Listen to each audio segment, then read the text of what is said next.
sabr deganda hayolingga qaysi payg'ambar keladi? Ayub alayhissalomdir shayxim. Shayton bu shavkat va azamatini ko'rganida Haq taologa iltijo qilibdi. Ayub alayhisalomni sinash uchun izn so'rabdi.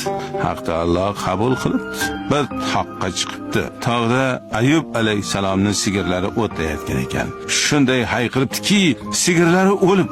Ey Ayub, boshingni sajdaga qo'yib turibsan-ku, ammo sendan jahli chiqdi va tog'dagi barcha hayvonlaringni jonini oldi. Hayvonlar bilan meni nima ishim bor? Men ojiz bir qulman va yana sajda qilibdi.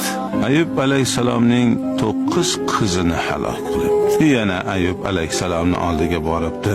Allohning sendan jahli chiqdi va barcha qizlaringni jonini oldi debdi. Ayub alayhisalom yaratgan va jon bergan u edi va o'ldiradigan ham udir dedi va yana sajda qildi. Shayton Ayub alayhisalomni yo'ldan ozdira olmagach, Haq taologa iltijo qildi.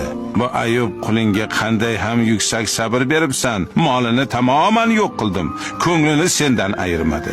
Bolalarini halok qildim. Yana ko'nglini sendan ayirmadi. Ya marhaba.